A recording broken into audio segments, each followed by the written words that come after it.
श्रीहरये नमः। एकविंशोऽध्यायः। श्रीभगवानुवाच ये एतान् मत्पथः हित्वा भक्तिज्ञानक्रियात्मकान् क्षुद्रान् कामान् चलैः प्राणैः जुषन्तः संसरन्ति ते स्वे स्वे अधिकारे या निष्ठा स गुणः परिकीर्तितः विपर्ययस्तु दोषः स्यात् उभयोः एष निश्चयः शुद्धि अशुद्धि विधीयते समानेषु अपि वस्तुषु द्रव्यस्य विचिकित्सार्थं गुणदोषौ शुभ अशुभौ धर्मार्थं व्यवहारार्थं यात्रार्थम् इति च अनग दर्शितः अयं मया आचारः धर्मम् उद्वहतां दुरं भूमि अम्बु अग्नि अनिल आकाशाः भूतानां पञ्चधातवः आब्रह्मस्थावरादीनां शरीराः आत्मसंयुताः वेदेन नामरूपाणि विषमाणि समेषु अपि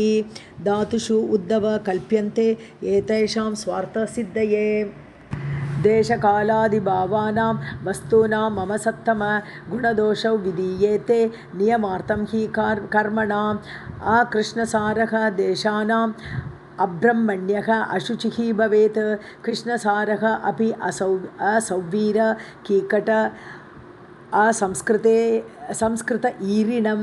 कर्मण्यः गुणवान् कालः द्रव्यतः स्वत एव वा यतः निवर्तते कर्म स दोषः अकर्मकः स्मृतः द्रव्यस्य शुद्धि अशुद्धि च द्रव्येण वचनेन च संस्कारेण अथ कालेन महत्व अल्पात् अल्पतया अथवा शक्ति अशक्त्या अथवा बुद्ध्या समृद्धिया च यद आत्मने अघं कुर्वन्ति हि यथा देश अवस्था अनुसारतः धान्य धारु अस्ति तन्तूनां रस तैजस चर्मणां काल वायु अग्नि मृत् तोयैः पार्थिवानां युतायुतैः अमेध्यलिप्तं यद्येन गन्धं लेपं व्यपोहति भजते प्रकृतिं तस्य तत्शौचं तावद् इष्यते स्नान दान तप अवस्था वीर्य संस्कार कर्मभिः मत्स्मृत्या च आत्मनः शौचं शुद्धः कर्म आचरेत् द्विजः मन्त्रस्य च परिज्ञानं कर्मशुद्धिः मदर्पणं धर्मः सम्पद्यते षड्भिः अधर्मस्तु विपर्ययः क्वचित् गुणो अपि दोषः स्यात् दोषो अपि विधिना गुणः गुणदोषार्थनियमः तद्विधामेव बाधते समानकर्म आचरणं पतितानां न पातकम् औत्पत्तिकः गुणः सङ्गः न शयानः पतति अधः यतो यतो निवर्तेत विमुच्येत ततस्ततः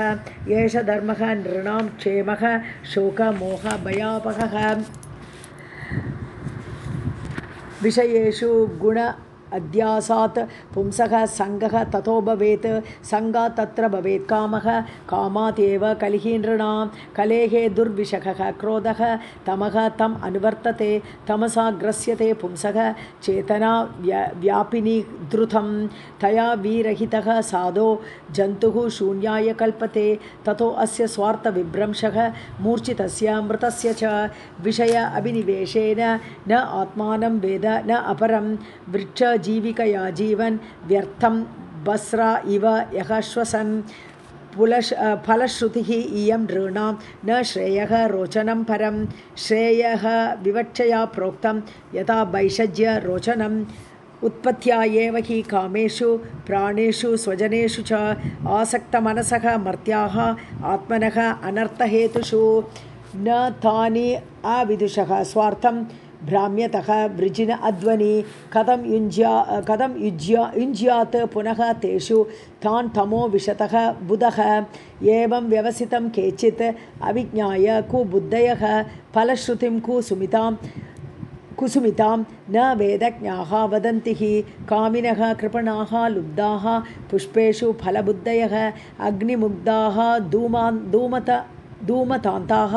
स्वं लोकं न विदन्ति ते न ते माम् जानन्ति हृदिस्थं य इदं यतः उक्तशास्त्राः हि असुतृपः यथा नीहारचक्षुषः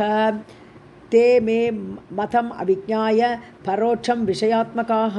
हिंसायां यदि रागः स्यात् यज्ञ एव न चोदना। हिंसाविहाराः हि आलब्धैः पशुभिः स्वसुख इच्छया यजन्ते देवता यज्ञैः पितृभूतपतीन् कलाः। स्वप्न उपमम् अमुं लोकम् असन्तं श्रवणप्रियम् आशिषः हृदि सङ्कल्प्य त्यजन्ति अर्थान् यथा वणिक्। रजसत्त्वतमोनिष्ठाः रजसत्त्वतमोजुषः उपासत इन्द्रमुख्यान् देवादि न तथैव माम् इष्ट्वा इह देवताः यज्ञैः गत्वा रंस्यामहे दिवि तस्य अन्ते इह भूय आस्म महाशालाः महाकुलाः। एवं पुष्पितया वाचा व्याक्षिप्ता मनसां नृणां मानिनां च अतिस्तब्धानां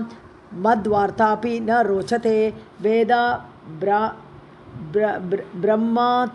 ब्रह्मात्मविषयाः त्रिकाण्डविषयाः इमे परोक्षवादाः ऋषयः परोक्षं मम च प्रियं। शब्दब्रह्म सुदुर्बोधं प्राण इन्द्रियमनोमयम् अनन्तपारं गम्भीरं दुर्विगाह्यं समुद्रवत् मया उपबृंहितं भूम्ना ब्रह्मणा अनन्तशक्तिना भूतेषु घोषरूपेण विशेषु ऊर्ना इव लक्ष्यते।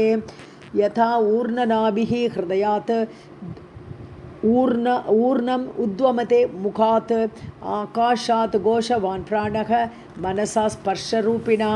छन्दोमयो अमृतमयः सहस्रपदवीं प्रभुः। ओङ्कारात् व्यञ्जितस्पर्श स्वर ऊष्म अन्तस्थभूषितां विचित्रभाषा विततां छन्दोभिः चतुरुत्तरैः अनन्तपारां बृहतिं सृजति आक्षिपते स्वयं। गायत्री उष्णिक् अनुष्टुप् च बृहति पङ्क्तिरेव च त्रिष्टुप् जगति अतिच्छन्दः हि अत्यष्टि अतिजगत् विराट्। किं विदत्ते किम् आचष्टे किम् अनूद्य विकल्पयेत् इति अस्या हृदयं लोके न अन्यः मत् वेद कश्चन। मां विदत्ते अभिदत्ते मां विकल्प्य अपोह्यते तु अहम्। एतावान् सर्ववेदार्थः शब्द आस्ताय मां विदां मायां मात्रम् अनूद्य अन्ते प्रतिषिध्य प्रसीदति। इति श्रीमद्भागवते महापुराणे पारमहंस संहितायाम् 11 स्कन्धे 21 श्रीहरये नमः। अथ 22 उद्धव उवाच कति तत्त्वानि विश्वेश सङ्ख्यातानि ऋषिभिः प्रभो नव 11 पञ्चत्रीणि आत्त त्वम् इह शुश्रुम। केचित् 26 प्राकुः अपरे 25 सप्त एके 9 षट् केचित् 4 11 अपरे केचित् 17 प्राकुः 16 एके 13 एतावत् त्वं हि संख्यानां ऋषयः यद्विवक्षया गायन्ति पृथक् आयुष्मन् इदं नः वक्तुमर्हसि। श्रीभगवानुवाच युक्तं च सन्ति सर्वत्र भाषन्ते ब्राह्मणाः यथा मायां मदीयाम् उद्गृह्य वदतां किं नो दुर्घटं न एतद् एवं यथा त्वं यद् अहं वच्मि तत्तथा एवं विवदतां हेतुं शक्तयः मे दुरत्ययाः यासां व्यतिकरात् आसीत् विकल्पः वदतां पदं प्राप्ते शमदमे अपि अप्येति वादः तम् अनुशाम्यति परस्पर अनुप्रवेशात् तत्त्वानां पुरुषर्षभ पौर्व अपर्य प्रसंख्यानं यथा वक्तुः विवक्षितम्। एकस्मिन् अपि दृश्यन्ते प्रविष्टानि इतराणि च पूर्वस्मिन् वा परस्मिन् वा तत्त्वे तत्त्वानि सर्वशः पौर्व अपर्यम् अतो अमीशां प्रसंख्यानम् अभीप्सतां यथा विविक्तं यद्वक्त्रं गृह्णीमः युक्तिसम्भवात् अनादि अविद्या युक्तस्य पुरुषस्य आत्मवेदनं स्वतः न संभवात् अन्यः तत्त्वज्ञः ज्ञानदः भवेत्। पुरुष ईश्वरयोः अत्र न वैलक्षण्यम् अणु अपि तद् अन्यकल्पना अप अर्थं ज्ञानं च प्रकृतेः गुणः। प्रकृतिः गुणसाम्यं वै प्रकृतेः न आत्मनः गुणाः सत्त्वं रजस्तम इति स्थिति उत्पत्ति अन्तहेतवः। सत्त्वं ज्ञानं रजः कर्म तमो अज्ञानम् इह उच्यते। गुणव्यतिकरः कालः स्वभावः सूत्रमेव च। पुरुषः प्रकृतिव्यक्तम् अहङ्कारः नभो अनिलः ज्योतिः आपः क्षितिः इति तत्त्वानि युक्तानि मे नव। श्रोत्रं त्वक् दर्शनं घ्राणः जिह्वा इति ज्ञानशक्तयः। वाक्पाणि उपस्थ पायु अङ्घ्रि कर्माणि अङ्ग उभयं मनः। शब्दस्पर्शः रसो गन्ध रूपं च इति अर्थजातयः। गति उक्ति उत्सर्ग शिल्पानि कर्म आयतनसिद्धयः। सर्गादौ प्रकृतिः हि अस्य कार्यकारणरूपिणी सत्त्वादिभिः गुणैः दत्ते पुरुषः अव्यक्त ईक्षते। व्यक्त आदयः विकुर्वाणाः दातवः पुरुष ईक्षया लब्धवीर्याः सृजन्ति अण्डं संहताः प्रकृतेः बलात् सप्त एव दातवः इति तत्र अर्थाः पञ्चकादयः। ज्ञानम् आत्मा उभय आधारः ततः देहेन्द्रिय असवः। षड् इति अत्रापि भूतानि पञ्च षष्ठ परपुमान् तैः युक्त आत्मसम्भूतैः सृष्ट्वा इदं सम् उपाविशत्। चत्वारि एव इति तत्रापि तेज आपः अन्नम् आत्मनः जातानि तैः इदं जातं जन्म अवयविनः खलु। संख्याने दशके भूतमात्रा इन्द्रियाणि च पञ्च एकमनसा आत्मा सप्तदशः स्मृतः। तद्वत् षोडशसंख्याने आत्मा एव मन उच्यते। भूतेन्द्रियाणि पञ्च एव मन आत्मा त्रयोदश। एकादशत्वे आत्मा असौ महाभूत इन्द्रियाणि च अष्टौ प्रकृतयश्च एव पुरुषश्च नव इति अथ तानि इति नानाप्रसंख्यानं तत्त्वानां ऋषिभिः कृतं। सर्वं न्यायं युक्तिमत्वात् विदुषां किम् अशोभनम्। उद्धव उवाच प्रकृतिः पुरुषश्च उभौ यद्यपि आत्मविलक्षणौ अन्योन्य आश्रयात् कृष्ण दृश्यते न भिदा तयोः। प्रकृतौ लक्ष्यते हि आत्मा प्रकृतिश्च तथा आत्मनि। एवं मे पुण्डरीकाक्ष महान्तं संशयं हृदि चेत्तुमर्हसि सर्वज्ञ वचोभिः नैपुणैः। तत्त्वतः ज्ञानं हि जीवानां प्रमोषः ते अत्र शक्तितः। त्वमेव हि आत्ममायायाः गतिं वेत्त न च अपरः। श्रीभगवानुवाच प्रकृतिः पुरुषश्च इति विकल्पः पुरुषर्षभ एष वैकारिकः सर्गः गुणव्यतिकर आत्मकः। ममाङ्गमाया गुणमयी अनेकदा विकल्पबुद्धिश्च गुणैः विदत्ते। वैकारिकः त्रिविधः अध्यात्मम् एकम् अथ अधिदैवम् अधिभूतम् अन्यत्। दृग्रूपम् अर्कं वपुः अत्र दृग्रूपम्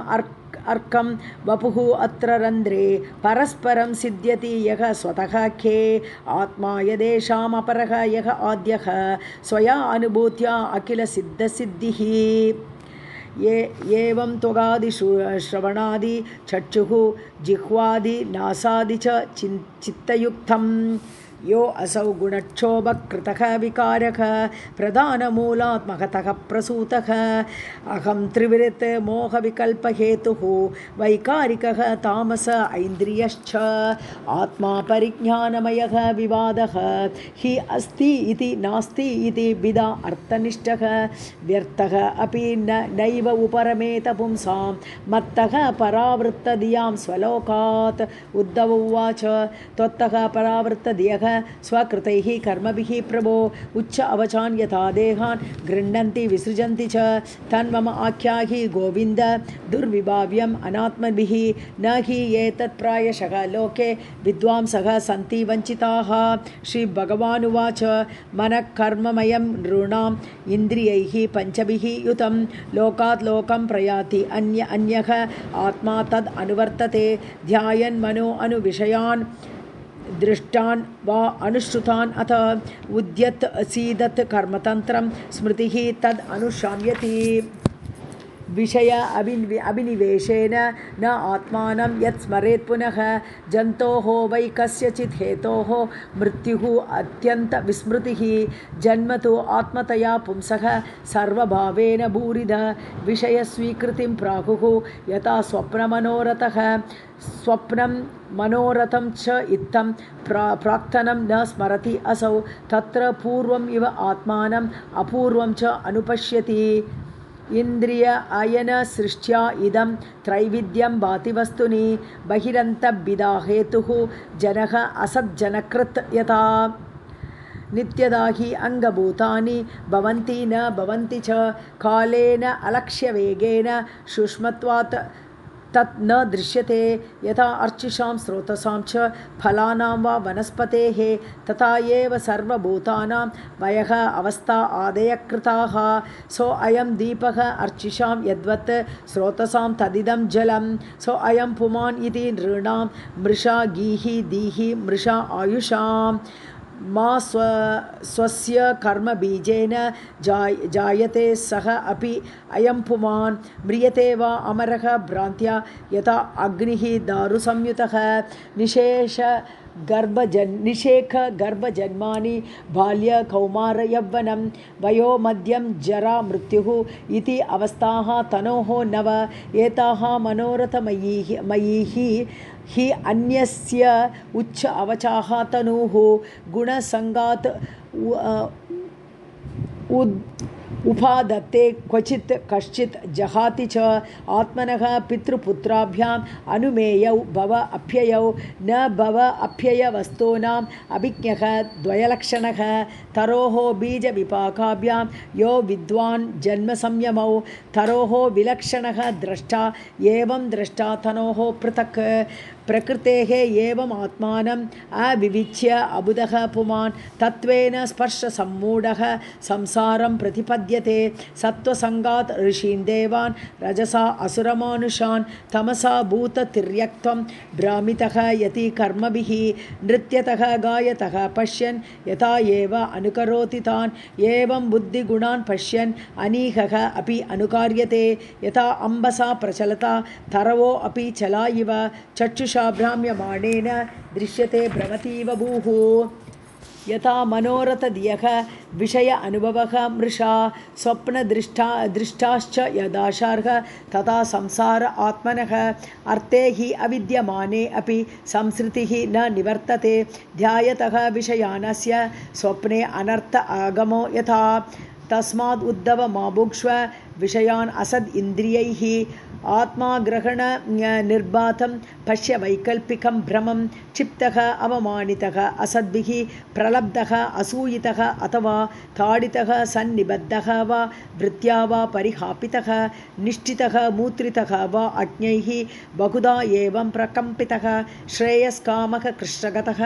आत्मना आत्मानम् उद्धरेत् उद्धव उवाच यथा एवम् अनुबुद्ध्या इयं वद नः वदतां वर स दुस्सहम् इमं मन्ये आत्मनि असत् अतिक्रमं विदुषामपि विश्वात्मन् प्रकृतिः हि बलीयसी ऋते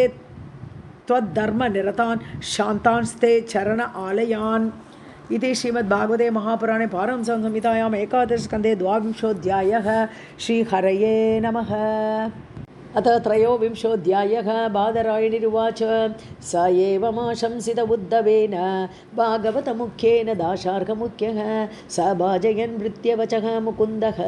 तम् आबभाषे श्रवणीय वीर्यः श्रीभगवानुवाच भार्गस्पत्य स वै न अत्र साधुः वै दुर्जन ईरितैः दुरुक्तैः भिन्नमात्मानं यः सम् आदातुम् ईश्वरः न तथा तप्यते विद्धः पुमान् बाणैः सुमर्मगैः यथा तुदन्ति मर्मस्थाः हि असतां पुरुष इषवः कथयन्ति महत्पुण्यम् इतिहासम् इह उद्धव तम् अहं वर्णयिष्यामि निबोध सुसमाहितः केनचिद्भिक्षुणा गीतं परिभूतेन दुर्जनैः स्मरता धृतियुक्तेन विपाकं निजकर्मणाम् अवन्तिषु द्विज कश्चित् आसीत् आड्यतमः श्रिया वार्तावृत्तिः कदर्यः तु कामी लुब्धः अतिकोपनः ज्ञातयः अतिथयः तस्य वाङ्मात्रेण अपि न अर्चिताः शून्य आवसत आत्मापि काले कामैः अनर्चितः दुःशीलस्य कदर्यस्य द्रुह्यन्ते पुत्रबान्धवाः दारादुहितरः भृत्याः विषण्णाः न आचरन् प्रियं तस्य एवं यच्च वित्तस्य च्युतस्य उभयलोकतः धर्मकामविहीनस्य चुक्रुदुः पञ्चभागिनः तद् अवध्यान विस्रस्त पुण्यस्कन्दस्य भूरिद अर्थः अपि अगच्छन् निधनं बहु आयासपरिश्रमः ज्ञातयः जगृहुः किञ्चित् दस्यव उद्धव दैवतः कालतः किञ्चित् ब्रह्मबन्धोः नृपार्थिवात् स एवं द्रविणे नष्टे धर्मकामविवर्जितः उपेक्षितश्च स्वजनैः चिन्तामाप दुरत्ययां तस्य एवं ध्यायतः दीर्घं नष्टरायः तपस्विनः खिद्यतः बाष्पकण्ठस्य निर्वेदः सुमहानभूत् स च आह इदम् अहो कष्टं वृथा आत्मा मे अनुतापितः न धर्माय न कामाय यस्य अर्थ आयास ईदृशः प्रायेण अर्थाः कदर्याणां न सुखाय कदाचन इह च आत्मा उपतापाय मृतस्य नरकाय च यशस्विनां शुद्धं श्लाघ्याः ये गुणिनां गुणाः लोभस्वल्पे अपि तान् हन्ति श्वित्रः रूपमिव ईप्सितम् अर्थस्य साधने सिद्धे उत्कर्षे रक्षणे व्यये न नाशः उपभोग आयासः त्रासः चिन्ता भ्रमः नृणां स्थेयं हिंसा अनृतं दम्भः कामः क्रोधः स्मयः मदः भेदः वैरम् अविश्वासः संस्पर्धा व्यसनानि च एते पञ्चदश अनर्थाः हि अर्थमूलाः मतानृणां तस्माद् अनर्थम् अर्थ आख्यं श्रेयः अर्थी दूरतः त्यजेत् भिद्यन्ते भ्रातरः दाराः पितरः सुहृदः तथा स्निग्धाः काकिनिना सद्यः सर्वे अरयः कृताः अर्थेन अल्पीयसा हि एते संरब्धाः दीप्तमन्यवः त्यजन्ति आशु स्पृदः घ्नन्ति सहसा उत्सृज्य सौहृदं लब्ध्वा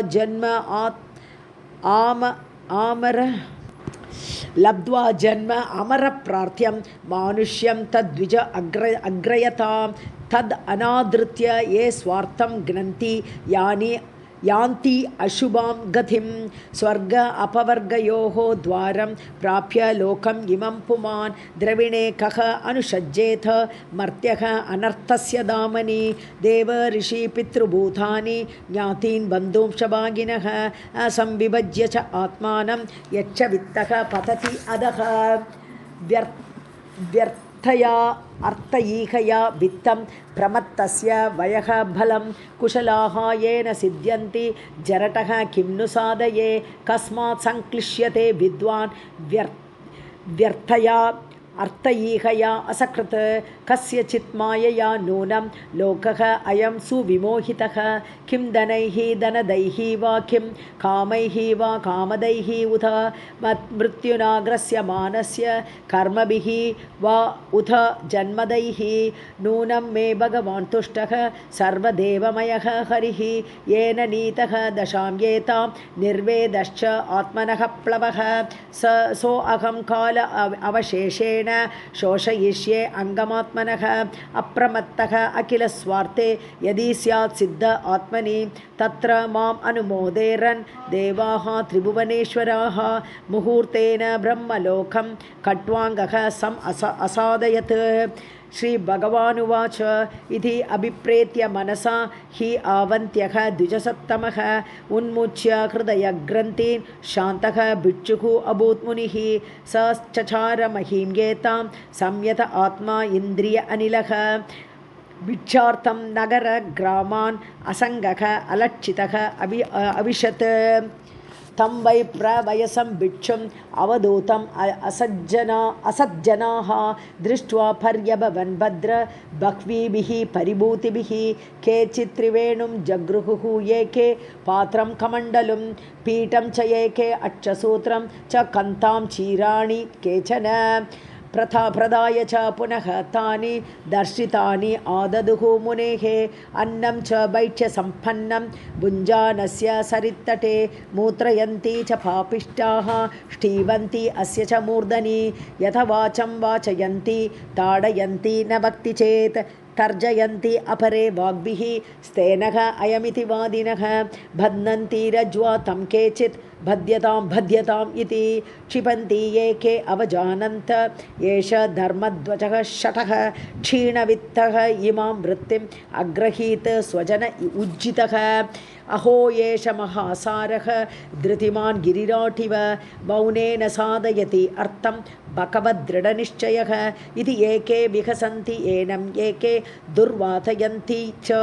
तं बबन्धुः निरुरुदुः यथा क्रीडनकं द्विजम् एवं स भौतिकं दुःखं दैविकं दैहिकं च यत् भोक्तव्यम् आत्मनः दिष्टं प्राप्तम्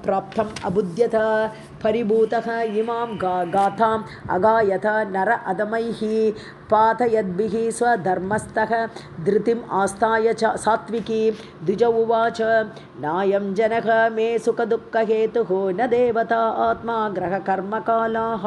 मनः परं कारणमात्मनन्ति सञ्चा संसारचक्रं परिवर्तयेत् यत् मनः गुणान् वै सृजते बलीयः ततश्च कर्माणि विलक्षणानि शुक्लानि कृष्णानि अथ लोहितानि तेभ्यः सवर्णाः श्रुतयः भवन्ति अनीकः आत्मा मनसा समीकता हिरण्मयः मत्सक उद्विचष्टे मनस्वलिङ्गं परिगृह्य कामान् जुषन्निबद्धः गुणसङ्गतो असौ दानं स्वधर्मः नियमः यमश्च श्रुतं च कर्माणि च सद्व्रतानि सर्वे मनोनिग्रहलक्षण अन्ताः परो हि योगः मनसः समाधिः समाहितं यस्य मनः प्रशान्तं दानादिभिः किं वद तस्य कृत्यम् असंयतं यस्य मनः विनश्यत् दानादिभिः चेत् अपरं किमेभिः मनोवशे अन्ये हि अभवन् स्म देवाः मनश्च न अन्यस्य वशं समेति भीष्मः हि देवः सहसः सहीयान् युञ्जात् वशे तं स हि देवदेवः तं दुर्जयं शत्रुमसह्यवेगम् अरुन्तुदं तन्न विजित्य केचित् कुर्वन्ति असत् विग्रहम् अत्र मर्त्यैः मित्राणि उदासीन रिपून् विमूढाः देहं मनोमात्रमिमं गृहीत्वा मम अहमिति अन्धधियः मनुष्याः एषः अहम् अन्यः अयमिति भ्रमेण दुरन्तपारे तमसि भ्रमन्ति जनस्तु हेतुः सुखदुःखयोः चेत् किम् आत्मनश्च अत्र भौमयोः तत् जिह्वां क्वचित् सन्दशति स्वदद्भिः तद्वेदनायां कथमाय कुप्येत् दुःखस्य हेतुः यदि देवताः तु किम् आत्मनः तत्र विकारयोः तत् यद् अङ्गम् अङ्गेन निहन्यते क्वचित् क्रुध्येत कस्मै पुरुषः स्वदेहे आत्मा यदि स्यात् सुखदुःखहेतुः किम् अन्यतः तत्र निजस्वभावः न हि आत्मनः अन्यत् यदि तत् मृषा स्यात् क्रुध्येत कस्मात् न सुखं न दुःखं ग्रहाः निमित्तं सुखदुःखयोः चेत् किम् आत्मनः अजस्य जनस्य ते वै ग्रहैः ग्रहस्य एव वदन्ति पीडां क्रुध्येत कस्मै पुरुषः ततो अन्यः कर्मः तु हेतुः सुखदुःखयोः चेत् किम् आत्मनः तद्हि जड अजडत्वे देहस्तु अचित् पुरुषो अयं सुपर्णः क्रुध्येत कस्मै न हि कर्ममूलं कालस्तु हेतुः सुखदुःखयोश्चेत् किम् आत्मनः तत्र तद् आत्मकः असौ न अग्नेः हि तापः न हिमस्य तत् स्यात् क्रुध्येत कस्मै न परस्य द्वन्द्वं न केनचित् क्व अपि कथञ्चन अस्य द्वन्द्व उपरागः परतः परस्य यथा अहमः संसृतिरूपिणः स्यात् एवं प्रबुद्धः न बिभेति भूतैः एतां स आस्थाय परात्मनिष्ठाम् अध्यासितां पूर्वतमैः महर्षिभिः अहं तरिष्यामि दुरन्तपारं तमः मुकुन्द अङ्घ्रिनिषेवया एव श्रीभगवानुवाच निर्विद्य नष्टद्रविणः गतक्लमः प्रव्रज्य गां पर्यटमान इत्थं निराकृतः असद्भिः अपि स्वधर्मात् अकम्पितः अमुं मुनिः आहगातां सुखदुःखप्रदः न अन्यः पुरुषस्य आत्मविभ्रमः मित्र उदासीनरिपवः संसारः तमसः कृतः तस्मात् सर्वात्मना तात निगृहाण मनोदिया मयि आवेशितया युक्तः एतावान् योगसङ्ग्रहः य एतां भिक्षुणा गीतं ब्रह्मनिष्ठां समाहितः धारयन् श्रावयन् शृण्वन् द्वन्द्वैः न अभिभूयते इति श्रीमद्भागवते महापुराणे पारमहंससंहितायाम् एकादशस्कन्धे त्रयोविंशोऽध्यायः श्रीहरये नमः। अथ चतुर्विंशोऽध्यायः श्रीभगवानुवाच अथ ते सम्प्रवक्ष्यामि साङ्ख्यं पूर्वैः विनिश्चितं यद्विज्ञाय पुमान् सद्यः जह्याद् वैकल्पिकं भ्रमम् आसीत् ज्ञानमथो हि अर्थ एकमेव अविकल्पितं यदा विवेकनिपुणाः आदौ कृतयुगे अयुगे तन्मायाफलरूपेण केवलं निर्विकल्पितं वाङ्मनः अगोचरं सत्यं द्विदासम् अभवत् बृहत् तयोः एकतरः हि अर्थः प्रकृतिः स उभयात्मिका ज्ञानं तु अन्यतमः भावः पुरुषः सः अभिधीयते तमो रजः सत्त्वमिति प्रकृतेः अभवन् गुणाः मया प्रक्षोभ्यमाणायाः पुरुष अनुमतेन च तेभ्यः समभवत् सूत्रं महान् सूत्रेण संयुतः ततो विकुर्वतः जातः अहङ्कारः यो विमोहनः वैकारिकः तैजसश्च तामसश्च इति अहं त्रिवृत् तन्मात्रा इन्द्रियमनसां कारणं चित् अचित्मयः अर्थः तन्मात्रिकान् जज्ञे तामसात् इन्द्रियाणि च तैजसात् देवता आसन् एकादश च वैकृतात् मया संचोदिता भावाः सर्वे संहत्यकारिणः अण्डम् उत्पादयामासुः मम आयतनम् उत्तमं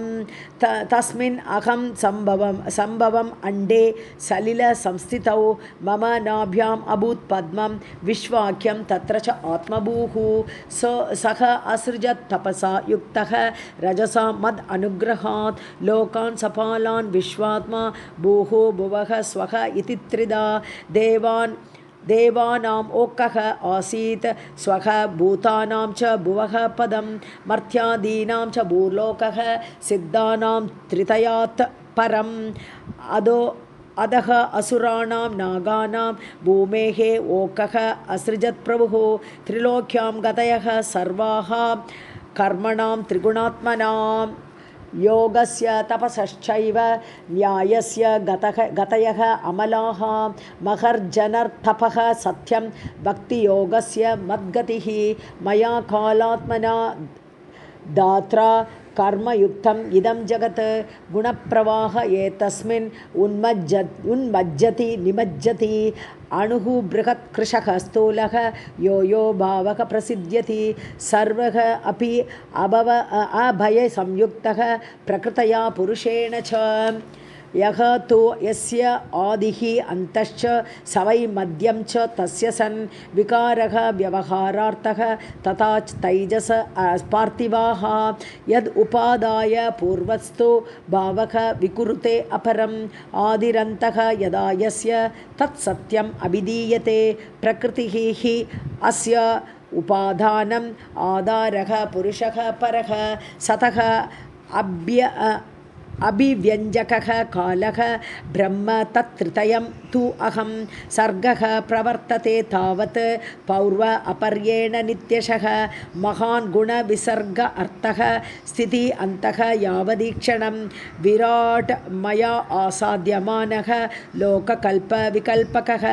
पञ्चत्वाय विशेषाय कल्पते भुवनैः सह अग्ने प्रलीयते मर्त्यम् अन्नं दानासु लीयते दाना भूमौ प्रलीयन्ते भूमिः गन्धे प्रलीयते अप्सु प्रलीयते गन्धः आपश्च स्वगुणे रसे लीयते ज्योतिषी रसः ज्योतिरूपे प्रलीयते रूपं वायौ च स च स्पर्शे लीयते सः अपि च अम्बरे अम्बरं शब्दमातन्मात्रे इन्द्रियाणि स्वयोनिषु योनिवैकारिके सौम्य लीयते मनसि ईश्वरे शब्दः भूतादिम् अप्येति भूतादिं महति प्रभुः स लीयते महान् स्वेषु गुणेषु गुणवत्तमः ते अव्यक्ते सम्प्रलीयन्ते तत्काले लीयते अव्यये कालः मायामये जीवे जीव आत्मनि मयि अजे आत्मा केवल आत्मस्थः विकल्प अपायलक्षणः एवम् अन्वीक्षमाणस्य कथं वैकल्पिकः भ्रमः मनसः हृदि तिष्ठेत व्योम्नि इव अर्क उदये तमः एष सांख्यविधिः प्रोक्तः संशयग्रन्थिभेदनः प्रतिलोम अनुलोमाभ्यां पर अवर दृशा मया इति श्रीमद्भागवते महापुराणे पारमहंस्यां संहितायाम् एकादशस्कन्धे चतुर्विंशोऽध्यायः श्रीहरये नमः। अथ पञ्चविंशोऽध्यायः श्रीभगवानुवाच गुणानाम् असम्मिश्राणां पुमान् येन यथा भवेत् तन्मे पुरुषवर्य इदम् उपधारय शंसतः शमः दमः तितिक्षा ईक्षा तपः सत्यं दया स्मृतिः तुष्टिः त्यागः अस्पृहा श्रद्धा ह्रीः दया आदि स्वनिर्वृत्तिः काम ईहा मदः तृष्णा स्तम्भ आशीः बिदा सुखं मद उत्साहः यशः प्रीतिः हास्यं वीर्यं बल उद्यमः क्रोधः लोभः अनृतं हिंसा याञ्छा दम्भः क्लमः कलिः शोकमोहौ विषाद आर्ति निद्रा आशा भीः अनुद्यमः सत्वस्य रजसः च एताः तमसश्च आनुपूर्वशः वृत्तयः वर्णितप्रायाः सन्निपातम् अतो शृणु सन्निपातः तु अहमिति मम इति उद्धव यामतिः व्यवहारः सन्निपातः मनोमात्रा इन्द्रिय असुभिः धर्मे च अर्थे च कामे च यदा असौ परिनिष्ठितः गुणानां सन्निकर्ष अयं श्रद्धारति धनावहः प्रवृत्तिलक्षणे निष्ठा पुमान् यर्हि गृहाश्रमे स्वधर्मे च अनुतिष्ठेत गुणानां समितिर्हि सा पुरुषं सत्त्वसंयुक्तम् अनुमीयात् शमादिभिः कामादिभिः रजोयुक्तं क्रोधाद्यैः तमसा युतं यदा भजति मां भक्त्या निरपेक्षकः स्वकर्मभिः तं सत्त्वप्रकृतिं विद्यात् पुरुषं स्त्रियमेव वा यदा आशास्य मां भजेत स्वकर्मभिः तं रजप्रकृतिं विद्यात् हिंसाम् आशास्य तामसं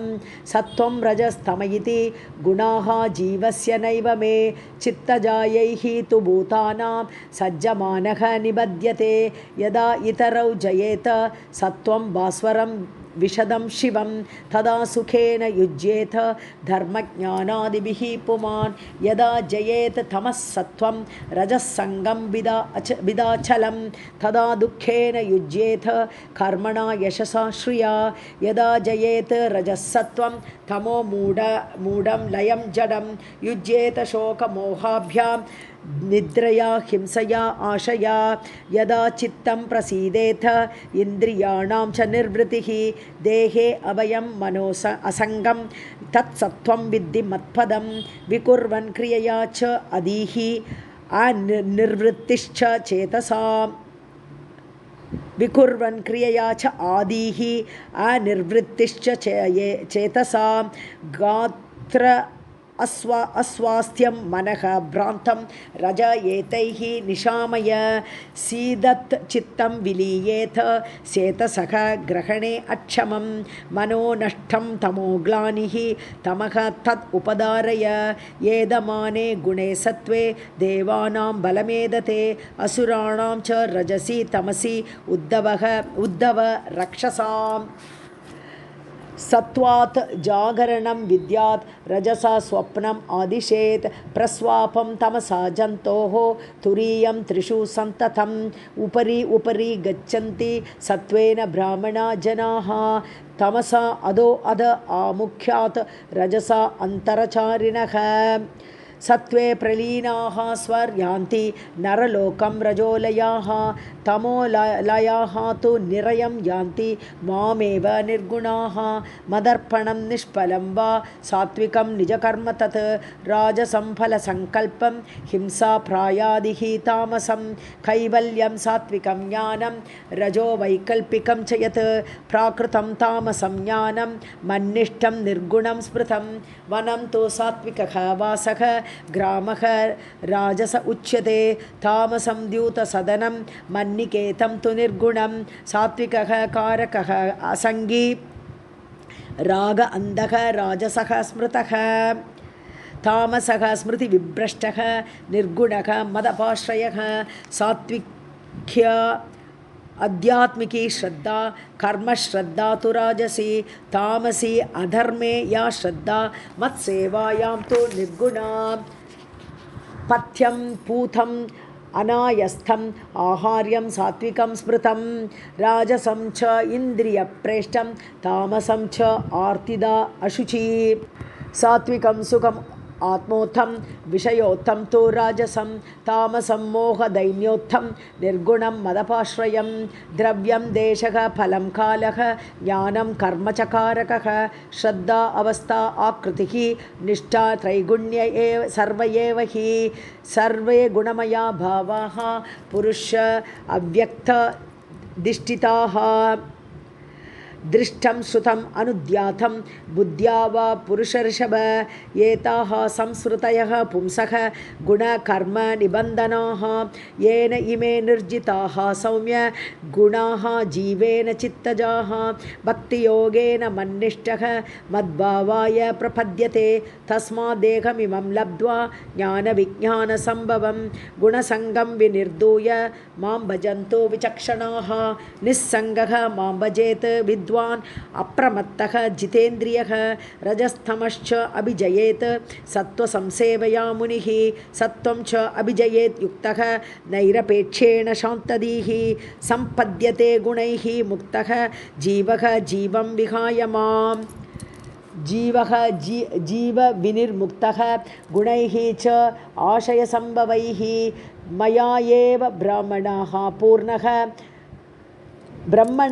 पूर्णः न बहिः न अन्तः चरेत् मये एव ब्रह्मणा पूर्णाः न बहिः न अन्तः चरेत् इति श्रीमद्भागवते महापुराणे पारमहंस्यां संहितायाम् 11 स्कन्धे 25 श्रीहरये नमः।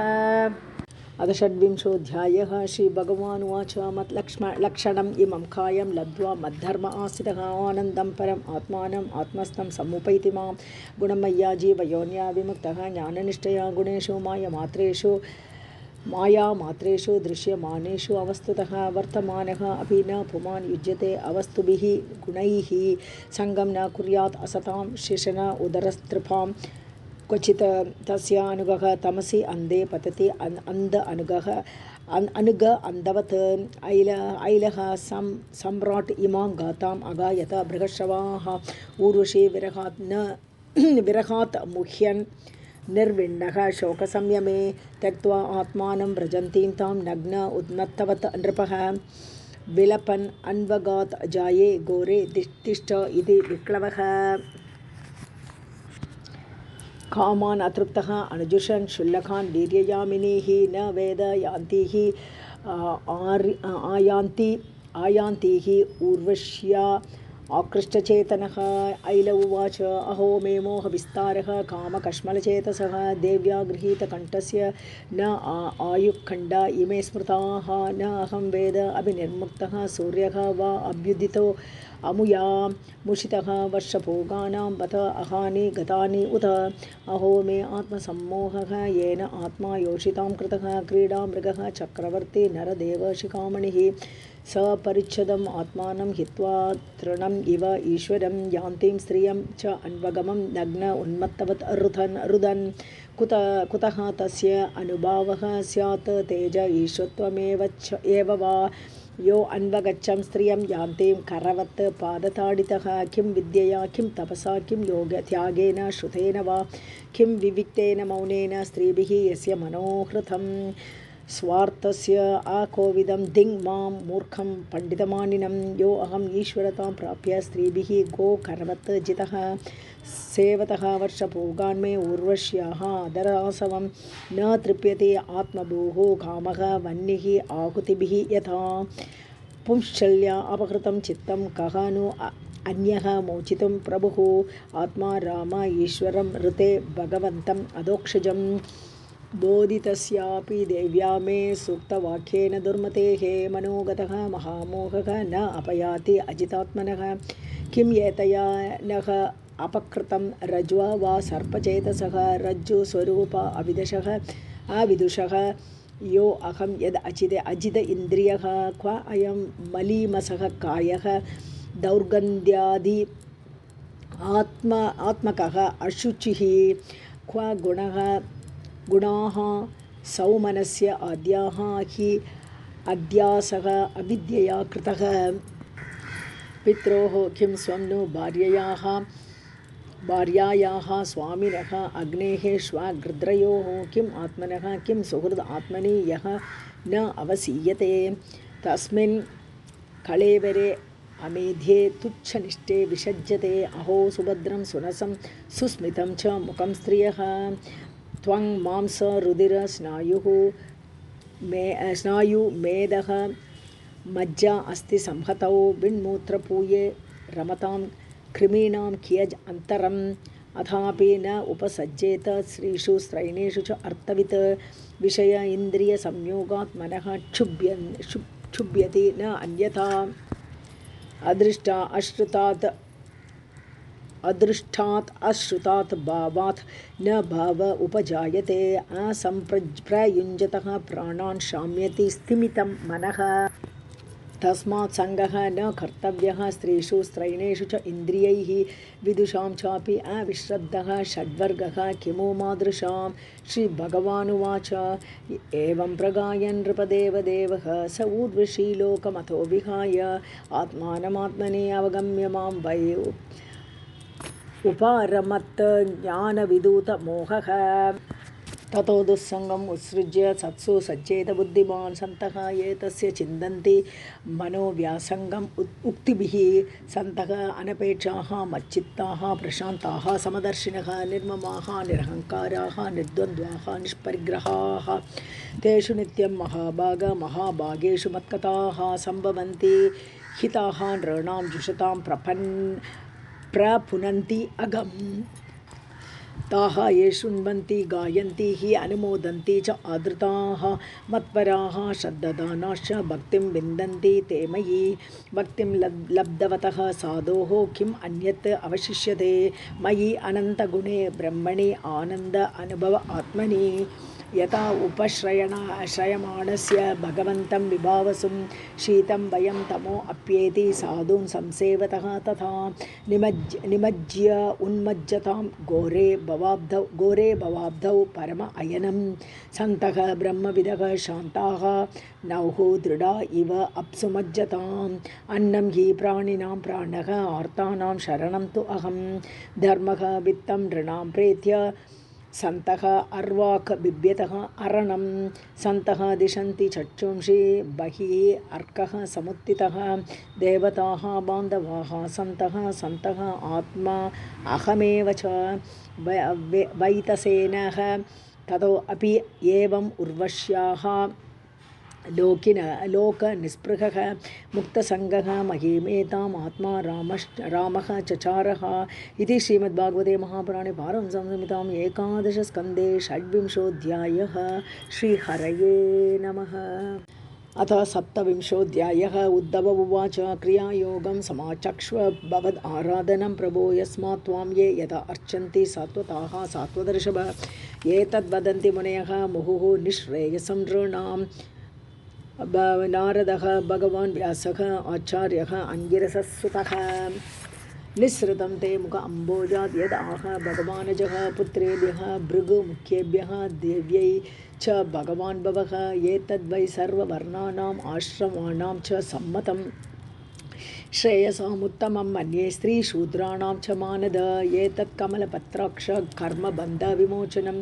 भक्ताय च अनुरक्ताय ब्रूहि विश्वेश्वरेश्वर।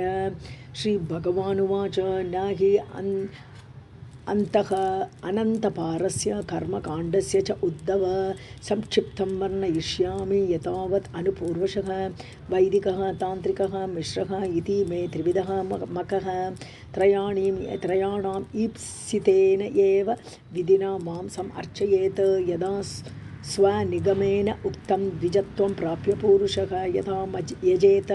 मां भक्त्या श्रद्धया तन्निबोध मे। अर्चायां स्तण्डिले अग्नौ वा सूर्ये वा अप्सु हृदि द्विजे द्रव्येण भक्तियुक्तः अर्चेत स्वगुरुं माम् अमायया। पूर्वं स्नानं प्रकुर्वीत दौतदन्तः अङ्गशुद्धये उभयैः अपि च स्नानं मन्त्रैः मृत्ग्रहणादिना सन्ध्या उपास्यादि कर्माणि वेदेन आचोदितानि मे। पूजां तैः कल्पयेत् सम्यक् संकल्पः कर्मपावने शैली दारुमयी लौही लेप्या लेख्या च सैकती मनोमयी मणिमयी प्रतिमा अष्टविधा स्मृता चल अचल इति द्विधा प्रतिष्ठा जीवमन्दिरम् उद्वास आवाहने न स्तः स्थिरायाम् उद्धव अर्चने अस्थिरायां विकल्पः स्यात् स्तण्डिले तु भवेत् द्वयं स्नपनं तु अविलेप्यायाम् अन्यत्र परिमार्जनं द्रव्यैः प्रसिद्धैः मत्यागः प्रतिमा आदिषु अमायिनः भक्तस्य च यथा लब्धैः हृदि भावेन चैव हि स्नान अलङ्करणं प्रेष्ठम् अर्चायाम् एव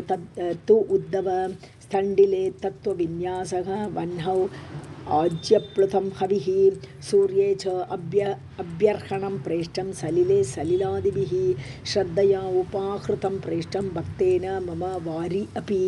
भूरि अपि अभक्तः उपहृतं न मे तोषाय कल्पते। गन्धः धूपः सुमनसः दीपः अन्नाद्यं च किं पुनः शुचिः संवृतसंभारः प्राग्दर्भैः कल्पित आसनः आसीनः प्राग् उदग्वा अर्चेत अर्चायाम् अथ सम्मुखः कृतन्यासः कृतन्यासां मदर्चां पाणिना मृजेत् कलशं प्रोक्षणीयं च यतावत् उपसादयेत् तद् अद्भिः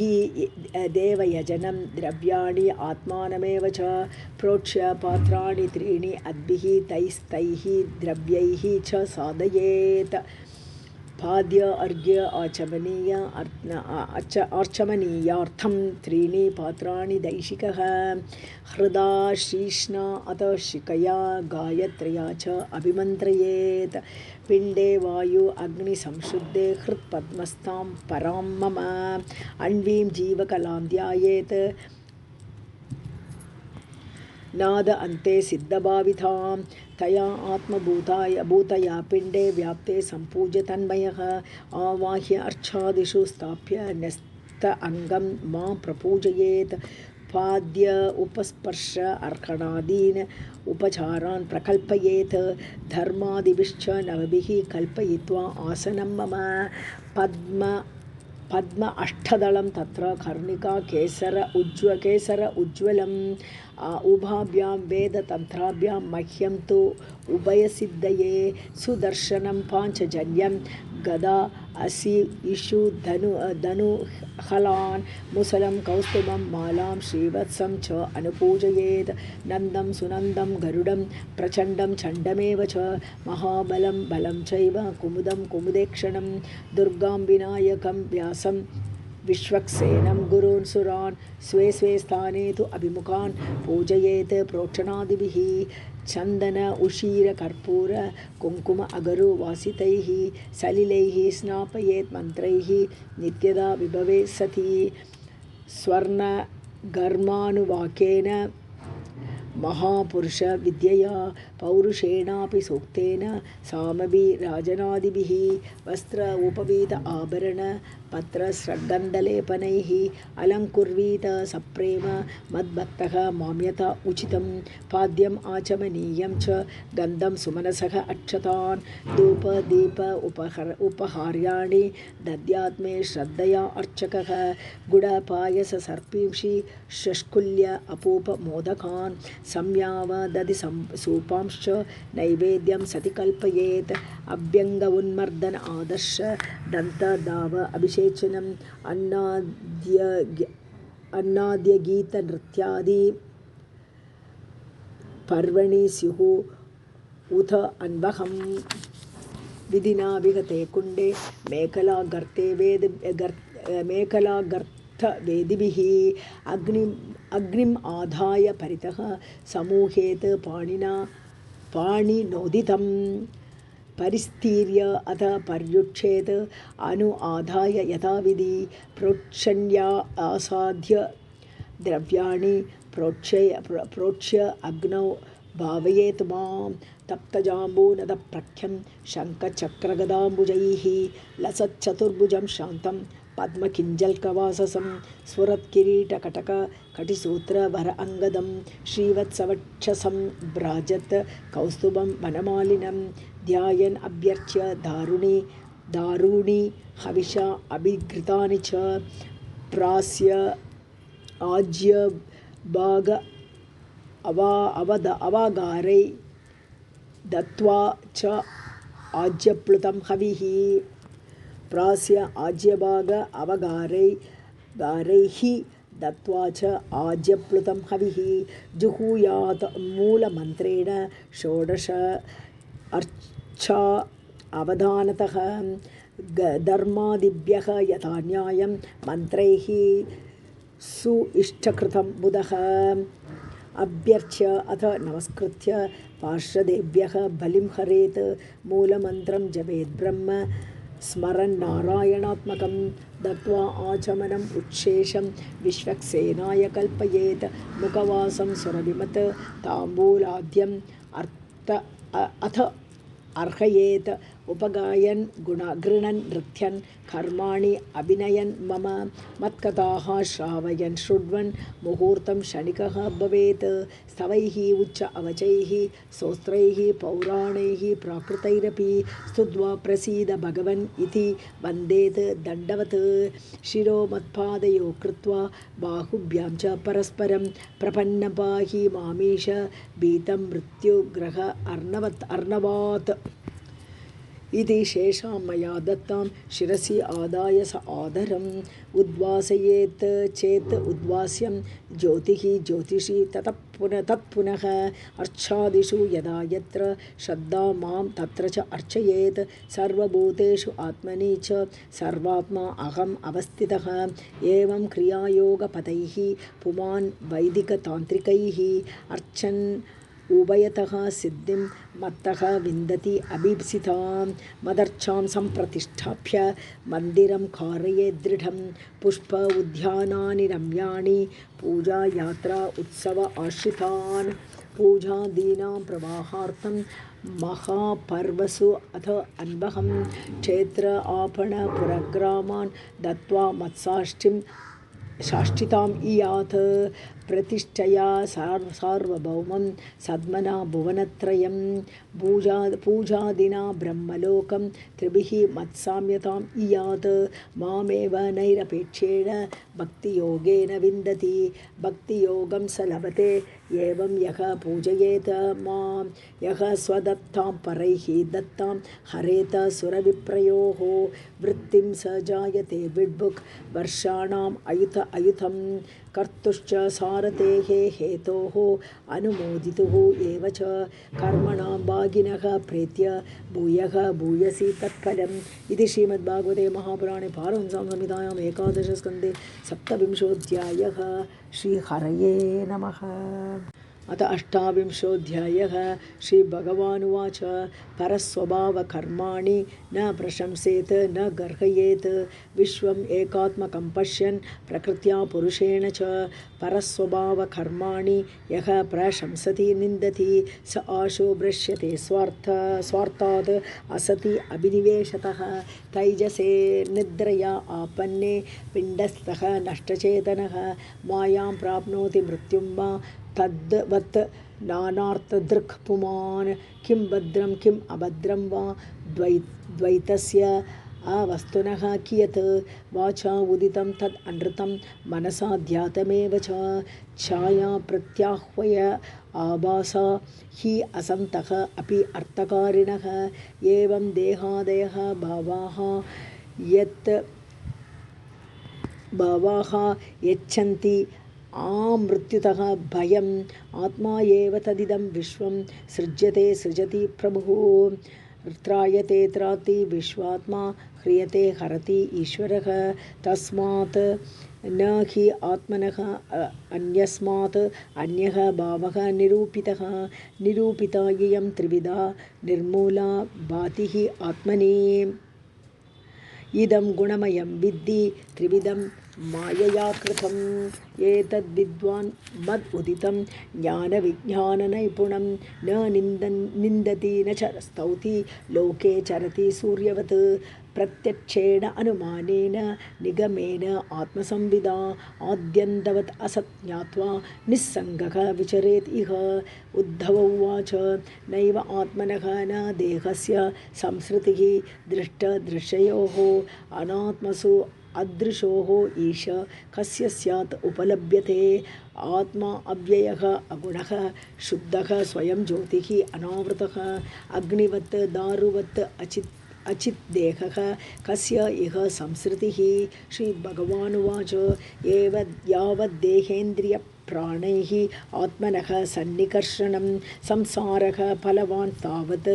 अर्थः अपि अविवेकिनः अर्थे हि अविद्यमाने अपि संसृतिः न निवर्तते ध्यायतः विषयान् अस्य स्वप्ने अनर्थ आगमः यदा हि अप्रतिबुद्धस्य प्रस्वापः बहु अनर्थभृत् स एव प्रतिबुद्धस्य न वै मोहाय कल्पते शोक हर्ष भयक्रोध लोभ मोह स्पृहादयः अहङ्कारस्य दृश्यन्ते जन्म मृत्युश्च न आत्मनः देहेन्द्रियप्राणमनोऽभिमानः जीवः अन्तरात्मा गुणकर्ममूर्तिः सूत्रं महानिति उरुदा इव गीतः संसार आदावति कालतन्त्रः आमूलमेतद्बहुरूपरूपितं मनोवच प्राणशरीरकर्मः ज्ञानासिना उपासनयाशितेन चित्वा मुनिः गां विचरति अतृष्णः ज्ञानं विवेकः निगमः तपश्च प्रत्यक्षम् ऐतिह्यम् अथ अनुमानम् आद्यन्तयोः अस्य यदेव केवलं कालश्च हेतुश्च तथैव मध्ये यथा हिरण्यं स्वकृतं पुरस्तात् पश्चात् सर्वस्य हिरण्मयस्य तदेव मध्ये व्यवहार्यमाणं नाना अपदेशैः अहम् अस्य तद्वत् विज्ञानमेतत्रयवस्थम् अङ्ग गुणत्रयं कारणकार्यकर्तृ सम् अन्वयेन व्यतिरेकतश्च येन एव तुर्येण तदेव सत्यं न यत्पुरस्तादुदयन्न पश्चात् मध्ये च तत् न अस्ति व्यपदेशमात्रं भूतं प्रसिद्धं जपरेण यद्यत् तदेव तत् स्यात् इति मे मनीषा अविद्यमानः अपि अवभासते यः वैकारिकः राजससर्ग एषः ब्रह्म स्वयं ज्योतिः अतः विभाति ब्रह्मेन्द्रिय अर्थात्म विकारचित्रम् एवं स्फुटं ब्रह्मविवेकहेतुभिः पर अपवादेन विशारदेन चित्वा आत्मसन्देहम् उपारमेथ स्व आनन्दतुष्टः अखिलकामुकेभ्यः न आत्मा वपुः पार्थिवम् इन्द्रियाणि देवा हि असुः वा वायुः जलं हुताशः मनः अन्नमात्रं दिशना च सत्वम् अहङ्कृतिः खं चितिः अर्थसाम्यं समाहितैः कः करणैः गुणात्मभिः गुणः भवेत् मत्सु विविक्तदाम्नः विक्षिप्यमाणैः उत किं नो दूषणं गणैः उपेतैः विगतैः रवेः किं यथा नभः वायु अनल अम्बु भूगुणैः गत आगतैः ऋतुगुणैः न सज्जते तथा अक्षरं सत्त्वरजस्तमो अमलैः अहं मतेः संसृतिहेतुभिः परम् तथापि सङ्गः परिवर्जनीयः गुणेषु मायारचितेषु तावत् मद्भक्तियोगेन दृढेन यावत् रजः निरस्येत मनः कषायः यथा आमयः असाधु चिकित्सितः नृणा पुनः पुनः संतुदति प्ररोहन् एवं मनो अपक्वकषाय कर्म कुयोगिनं विद्यति सर्वसङ्गम् कुयोगिनः ये विहित अन्तरायै मनुष्यभूतैः त्रिदश उपसृष्टैः ते प्रार्थना अभ्यासबलेन भूयः युञ्जन्ति योगं न तु कर्मतन्त्रं करोति कर्म क्रियते च जन्तुः केनापि असौ चोदित आनिपातात् न तत्र विद्वान् प्रकृतौ स्थितो अपि निवृत्ततृष्णः स्वसुख अनुभूत्या तिष्ठन्तमासीनमुत व्रजन्तं शयानमुच्छन्तम् अदन्तम् अन्नं स्वभावमन्यत् किमपि ईहमानम् आत्मानमात्मस्थमतिः न वेद यदि स्म पश्यति असद् इन्द्रियार्थं नाना अनुमानेन विरुद्धम् अन्यत् न मन्यते वस्तुतया मनीषी स्वाप्नं यथा उत्थाय तिरोददानं पूर्वं गृहीतं गुणकर्मचित्रम् अज्ञानम् आत्मनि अविविक्तमङ्ग निवर्तते तत् पुनरीक्षया एव न गृह्यते न अपि विसृज्य आत्मा यथा हि भानोः उदयः नृचक्षुषां तमः निहन्यात् न तु सद्विदत्ते एवं समीक्षा निपुणा सती मे हन्यात् तमिस्रं पुरुषस्य बुद्धेः एष स्वयं ज्योतिः अजः अप्रमेयः महा अनुभूतिः सकल अनुभूतिः एकः अद्वितीयः वचसां विरामे येन ईशिता वाग् असवः चरन्ति एतावानात्मसम्मोहः यद्विकल्पः तु केवले आत्मनृते स्वम् आत्मानम् अवलम्बः न यस्य हि यन्नाम आकृतिभिः ग्राह्यं पञ्चवर्णम् अबाधितं व्यर्थेन अपि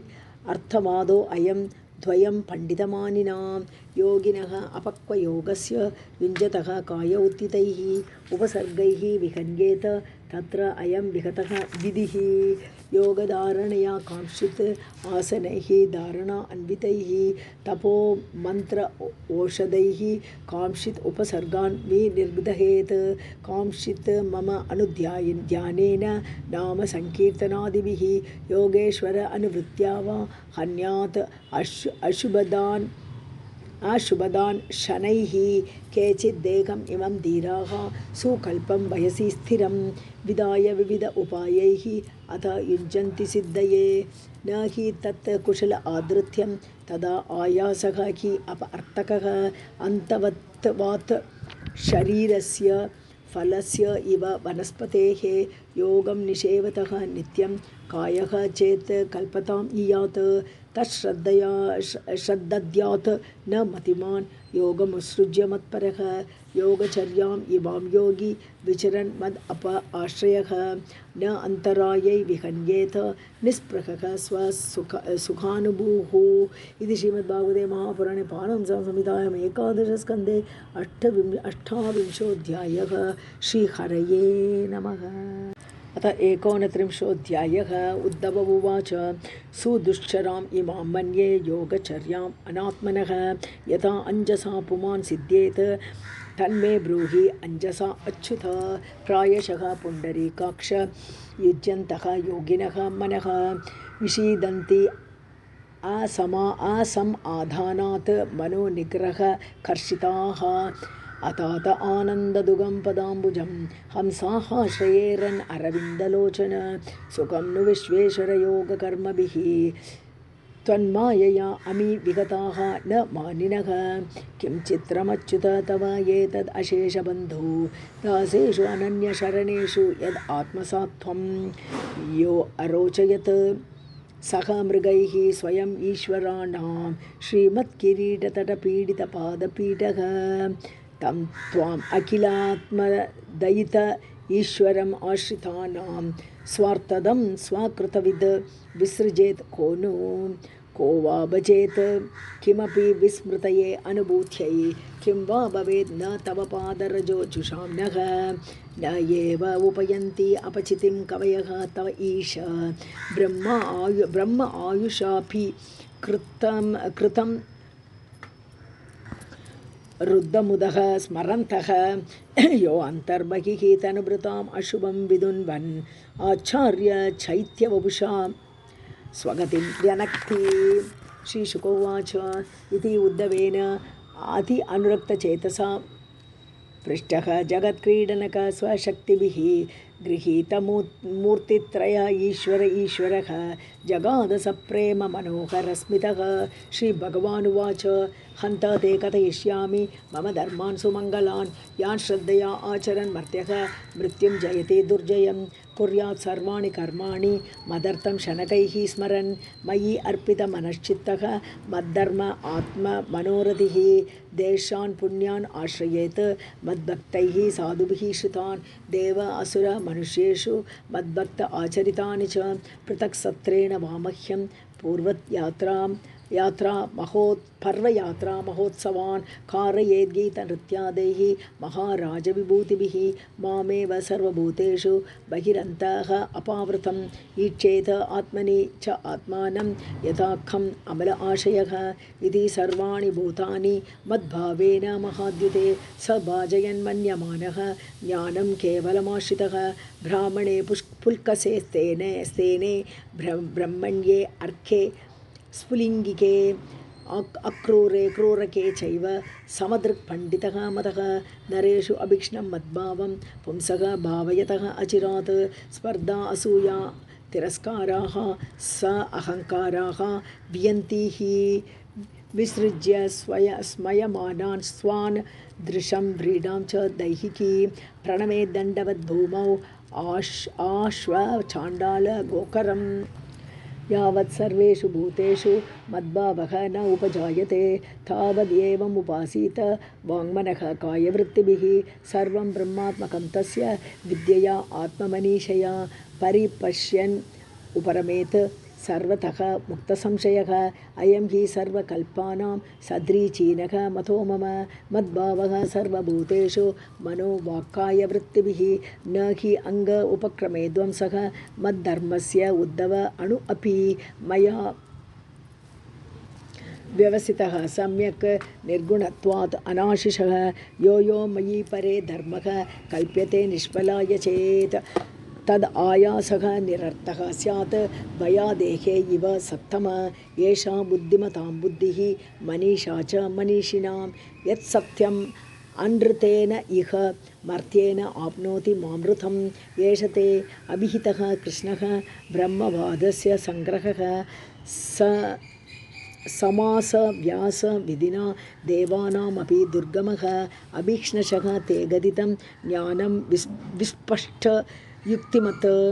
एतद्विज्ञाय मुच्येत पुरुषः नष्ट संशयः सुविविक्तं तव प्रश्नं मया एतदपि धारयेत् सनातनं ब्रह्म गुह्यं परं ब्रह्म अधिगच्छति य एतत् मम भक्तेषु सम्प्रदद्यात् सुपुष्कलं तस्य अहं ब्रह्मदायस्य ददामि आत्मानमात्मना य एतत् सम् अधीयीत पवित्रं परमं शुचि स पूयेत अहरहः मां ज्ञानदीपेन दर्शयन् य एतत् श्रद्धया नित्यम् अव्यग्रह शृणुयात् नरः मयि भक्तिं परां कुर्वन् कर्मभिः न स बध्यते अपि उद्धव त्वया ब्रह्म सखे सम् अवधारितम् अपि ते विगतः मोहः शोकश्च असौ मनोभवः न एतत् त्वया दाम्भिकाय न नास्तिकाय षठाय च अश्रूषोः अभक्ताय दुर्विनीताय दीयताम् एतैः दोषैः विहीनाय ब्रह्मण्याय प्रियाय च साधवे शुचये ब्रूयात् भक्तिः स्यात् शूद्रयोषिताम् न एतद्विज्ञाय जिज्ञासोः ज्ञातव्यम् अवशिष्यते पीत्वा पीयूषम् अमृतं पातव्यं न अवशिष्यते ज्ञाने कर्मणि योगे च वार्तायां दण्डधारणे यावानर्थः नृणां तात तावान्स्ते अहं चतुर्विधः मर्त्याः यदा त्यक्तसमस्तकर्म निवेदित आत्मा विचिकीर्षितः मे तदा अमृतत्वं प्रतिपद्यमानः मया आत्मभूयाय च कल्पते वै श्रीशुक उवाच स एव मादर्शितयोगमार्गः तदा उत्तमश्लोकवचः निशम्य बद्ध अञ्जलिः प्रीति उपरुद्धकण्ठः न किञ्चिदूचे अश्रुपरिप्लुत अक्षः विष्टभ्यचित्तं प्रणय अवगूर्णं धैर्येण राजन् बहुमन्यमानः कृत अञ्जलिः प्राह यदुप्रवीरं शीर्ष्णा स्पृशन् तच्चरणारविन्दम् उद्धव उवाच विद्रावितः मोहमहान्धकारः य आश्रितः मे तव सन्निधानात् विभावसोः किं नो समीपगस्य शीतं तमः भीः प्रभवन्ति अज आद्य प्रत्यर्पितः मे भवता अनुकम्पिना वृद्ध्याय विज्ञानमयः प्रदीपः हित्वा कृतज्ञः तव पादमूलं को अन्यत् समीयात् शरणं त्वदीयम् विघ्नश्च मे सुदृढस्नेहपाशः दाशार्घवृष्ण्यन्धकसात्वतेषु प्रसारितः सृष्टिविवृद्धये त्वया स्वमायया हि आत्मसुबोधहेतिना नमोऽस्तु ते महायोगेन प्रपन्नम् अनुशाधि मां यथा त्वच्चरण अम्बोजे रतिः स्यात् अनपायिनी श्रीभगवानुवाच गच्छ उद्धव मया आदिष्टः बदरी आख्यं मम आश्रमं तत्र मत्पादतीर्थ उदे स्नान अपस्पर्शनैः शुचिः ईक्ष्य अलकनन्दायाः विदूत अशेषकल्मषः वसानः वल्कलानि अङ्ग वन्यबुक् सुखनिस्पृहः तितिक्षुः द्वन्द्वमात्राणां सुशीलः संयत इन्द्रियः शान्तः समाहितधिया ज्ञानविज्ञानसंयुतः मत्तः अनुशिक्षितं यत्ते विविक्तम् अनुभावयन् मयि आवेशित वाक्चित्तः मद्धर्मनिरतः भव अधिव्रज्य गतिः तिस्रः माम् एषसि ततः परं श्रीशुक उवाच स एव मुक्तः हरिमेधसा उद्धवः प्रदक्षिणं तं परिसृत्य पादयोः शिरः निधाय अश्रुकलाभिः आर्द्रदीः नशिञ्चत् द्वन्द्वपरः अपि अपक्रमे दुश्चज स्नेहवियोगकातरः न शक्नुवन्स्तं परिहातुमातुरः कृष्णं ययौ मूर्धने भर्तृपादके बिभ्रन्नमस्कृत्य ययौ पुनः पुनः ततस्तम् अन्तर्हृदि सन्निवेश्य गतः महाभागवतः विशालां यथा उपदिष्टां जगद् एकबन्धुना तपः समास्ताय हरेः अगाद्गतिम् य एतद् आनन्दसमुद्रसंवृतं ज्ञानामृतं भागवताय भाषितं कृष्णेन योगेश्वरसेवित अङ्घ्रिणा सत्श्रद्धया आसेव्य जगद्विमुच्यते भवभयम् अहन्तुं ज्ञानविज्ञानसारं निगमकृत् उपजह्रे भृङ्गवत् वेदसारम् अमृतम् उददितः च आपाययत् भृत्यवर्गान् पुरुषं ऋषभम् आद्यं कृष्णसख्यं नतोऽस्मि इति श्रीमद्भागवते महापुराणे पारमहंस्यां संहितायाम् एकादशस्कन्धे 39 श्रीहरये नमः। अथ 30 राजोवाच ततो महाभागवत उद्धवे निर्गते वनं द्वारवत्यां किम् अकरोत् भगवान् भूतभावनः ब्रह्मशाप उपसंसृष्टे स्वकुले यादवऋषभः प्रेयसीं सर्वनेत्राणां तनुं स कथम् अत्यजत् प्रत्याकृष्णं नयनम् अबलाः यत्र लग्नं न शेकुः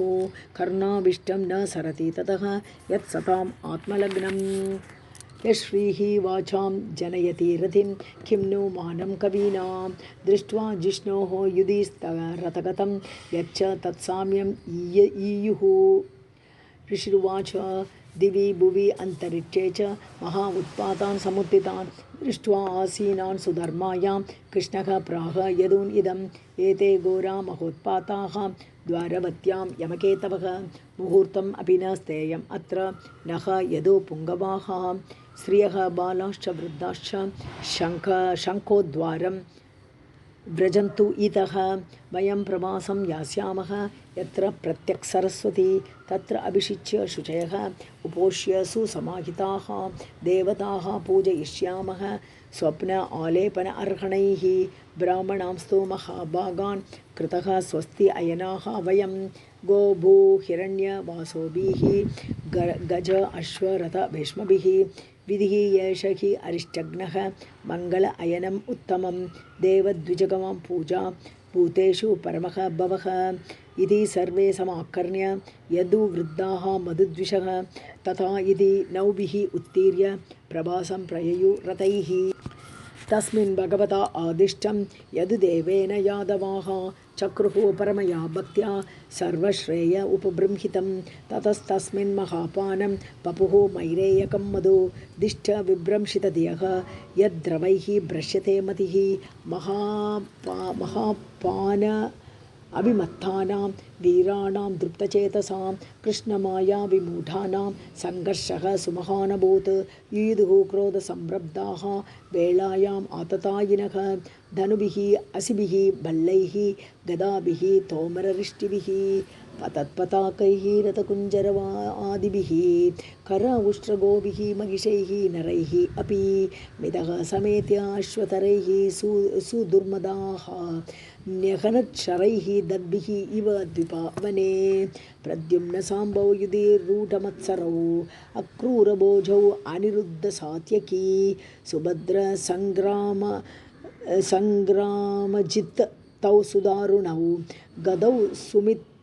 सुमित्रासुरथौ समईयतुः अन्ये च ये वै निषट उल्मुखादयः सहस्रजित् शतचित् भानुमद्मुख्याः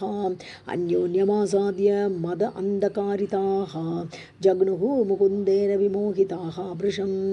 दाशार्कवृष्ण्यन्धकभोजसात्वताः मधु अर्बुदा मातुरशूरसेनाः विसर्जनाः कुकुराः कुन्तयश्च मितः ततस्ते अथ विसृज्य सौहृदं पुत्राः अयुध्यन् पितृभिः भ्रातृभिश्च स्वस्त्रीयदौहित्रपितृव्यमातुलैः मित्राणि मित्रैः सुहृदः सुहृद्भिः ज्ञातींस्तु अहन्यातयः एव मूढाः शरेषु क्षीयमाणेषु भज्यमानेषु धन्वसु शास्त्रेषु क्षीयमाणेषु मुष्टिभिः जगृः प्रेरकाः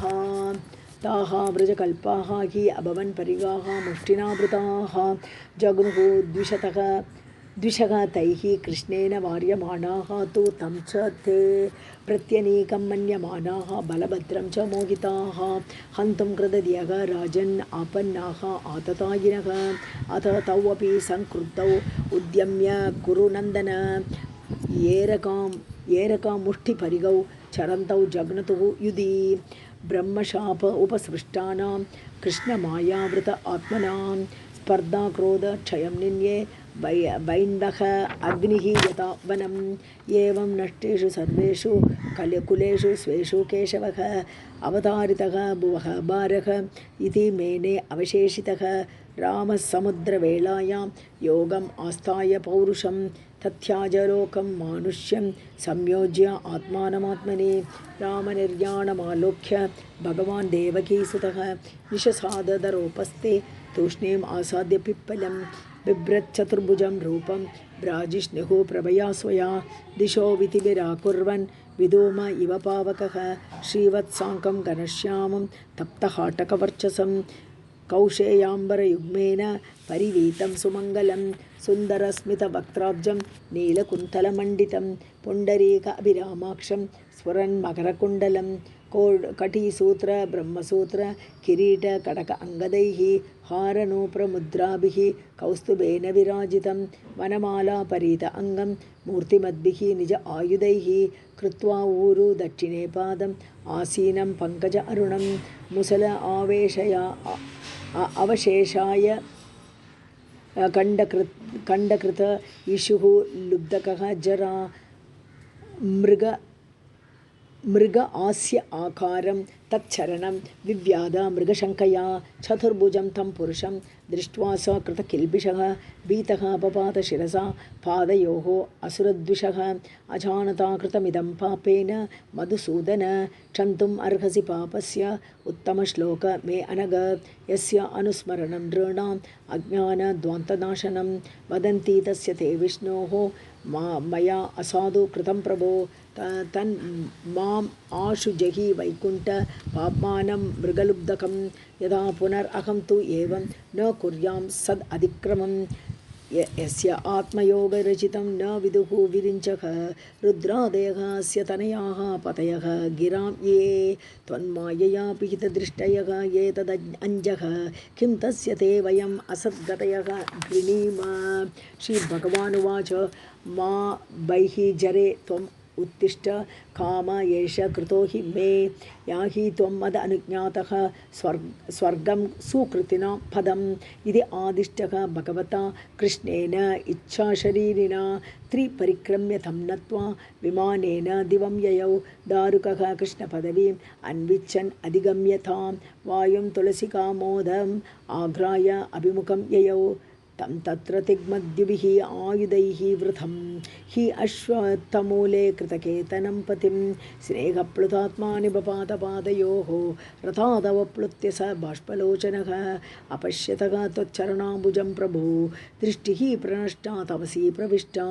दिशो न जाने न लेभे च शान्तिं यदा निशायाम् उडुपे प्रनष्टे इति ब्रुवति सूते वै रथः गरुडलाञ्छनः कम् उत्पपात राजेन्द्र स अश्वत्थज उदीक्षितः तम् अवगच्छन् दिव्यानि विष्णुप्रकरणानि च तेन अतिविस्मित आत्मानं सूतम् आह जनार्दनः गच्छद्वारवतीं सूत ज्ञातीनां निधनं मितः सङ्कर्षणस्य निर्याणं बन्धुभ्यो ब्रूहि मद्दशां द्वारकायां च न स्थेयं भवद्भिः च स्वबन्धुभिः मया त्यक्तां यदुपुरीं समुद्रः प्लावयिष्यति स्वं स्वं परिग्रहं सर्वे आदाय पितरौ च नः अर्जुनेन अविताः सर्वे इन्द्रप्रस्थं गमिष्यत त्वं तु मद्धर्मम् आस्थाय ज्ञाननिष्ठः उपेक्षकः मन्मायारचनामेतां विज्ञाय उपशमं व्रज इत्युक्तः तं परिक्रम्य नमस्कृत्य पुनः पुनः तत्पादौ शीर्ष्णि उपादाय दुर्मना प्रययौ पुरीम् इति श्रीमद्भागवते महापुराणे पारमहंससंहितायाम् 11 स्कन्धे 30 श्रीहरये नमः। अत 31 श्रीशुकोवाच अत तत्र अगमद्ब्रह्मा भवान्या च समं भवः महेन्द्रप्रमुखाः देवाः मुनयः स प्रजेश्वराः पितरः सिद्धगन्धर्वाः विद्याधरमहोरगाः चारणाः यच्च रक्षांसि खिन्न अप्सरसः द्विजाः द्रष्टुकामाः भगवतः निर्याणं परम उत्सुकाः गायन्तश्च गृह्णन्तश्च शौरेः कर्माणि जन्म च ववृषुः पुष्पवर्षाणि विमान आवलिभिः नभः कुर्वन् कुर्वन्तः सङ्कुलं राजन् भक्त्या परमयायुताः भगवान् पितामहं वीक्ष्य विभूतिः आत्मनः विभुः संयोज्य आत्मनि च आत्मानं पद्मनेत्रे निमीलयत् लोकाभिरामां स्वतनुं धारणाध्यानमङ्गलं योगधारणया आग्नेय अदग्ध्वा धाम आविशत् स्वकं दिवि दुन्दुभयः नेदुः पेतुः सुमनश्चकात् सत्यं धर्मः धृतिः भूमेः कीर्तिः श्रीश्च अनु तं ययुः देवादयः ब्रह्ममुख्याः न विशन्तं स्वधामनि अविज्ञातगतिं कृष्णं ददृशुः च अतिविस्मिताः सौदामन्या यदा आकाशे यान्त्याकित्वा अभ्रमण्डलं गतिः न लक्ष्यते मर्तेः तथा कृष्णस्य देवतैः ब्रह्मरुद्रादयः ते तु दृष्ट्वा योगगतिं हरेः विस्मिताः तां प्रशंसन्तः स्वं लोकं ययुः तदा राजन् परस्य तनुभृज्जनन अभ्ययीह माया विडम्बनमवेहि यथा नटस्य सृष्ट्वा आत्मना इदम् अनुविश्य विहृत्य च अन्ते संवृत्य च आत्ममहिमा उपरतः स आस्ते मर्त्येन यः गुरुसुतं यमलोकनीतं त्वां च आनयत् शरणदः परमास्त्रदग्धं जिज्ञे अन्तकम् अपि ईशम् असौ अनीशः किं स्व अवने स्वः अनयत् मृगयुं सदेहम् तथापि अशेषस्थितिः सम्भव अप्ययेषु अनन्यहेतुः यदा अशेषशक्तिदृक् न ऐचत् प्रणेतुं वपुः अत्र शेषितं मर्त्येन किं स्वस्थगतिं प्रदर्शयन् य एतां प्रातः उत्थाय कृष्णस्य पदवीं परां प्रयतः कीर्तयेद्भक्त्या तामेव आप्नोति अनुत्तमां दारुकः द्वारकाम् एत्य वसुदेव उग्रसेनयोः पतित्वा चरणौ अस्रैः न्यषिञ्चत् कृष्णविच्युतः कथयामास निधनं वृष्णीनां कृष्णशः नृप तच्छ्रुत्वा उद्विग्नहृदयाः जनाः शोकविमूर्छिताः तत्र स्म त्वरिता जग्मुः कृष्णविश्लेषविह्वलाः वि असवः शेरते यत्र ज्ञातयः घ्नन्त आननं देवकी रोहिणी चैव वसुदेवः तथा सुतौ कृष्णरामौ अपश्यन्तः शोकार्ताः विजगुः स्मृतिं प्राणांश विजगुः तत्र भगवद्विरहातुराः उपगुह्य पतिंस्तात चिताम् आरुरुहुः स्त्रियः रामपत्न्यश्च तद्देहम् उपगुह्य अग्निम् आविशन् वसुदेवपत्न्यः तद्गात्रं प्रद्युम्नादीन् हरेः स्नुषाः कृष्णपत्न्यः अविशन् अग्निं रुक्मिणी आद्याः तदात्मिकाः अर्जुनः प्रेयसः सख्युः कृष्णस्य विरहातुरः आत्मानं सान्त्वयामास कृष्णगीतैः सद् उक्तिभिः बन्धूनां नष्टगोत्राणाम् अर्जुनः साम्प्रदायिकं हतानां कारयामास यथावत् अनुपूर्वशः द्वारकां हरिणा त्यक्तां समुद्रः अप्लावयत् क्षणात् वर्जयित्वा महाराज भगवत आलयं नित्यं सन्निहितः तत्र भगवान् मधुसूदनः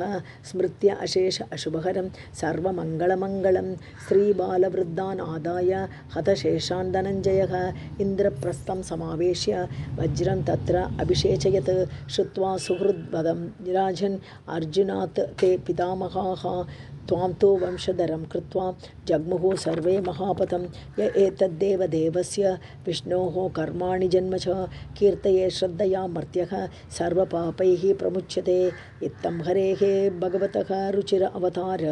वीर्याणि बालचरितानि न शन्तमानि अन्यत्र च इह च श्रुतानि गृह्णन् मनुष्यः भक्तिं परां परमहंस गतौ लभेथ इति श्रीमद्भागवते महापुराणे वैयासिक्याम् अष्टादशसाहस्र्यां परमहंस्यां संहितायाम् एकादशस्कन्धे 31 इति एकादशस्कन्धः समाप्तः। हरि ओं तत्सत्।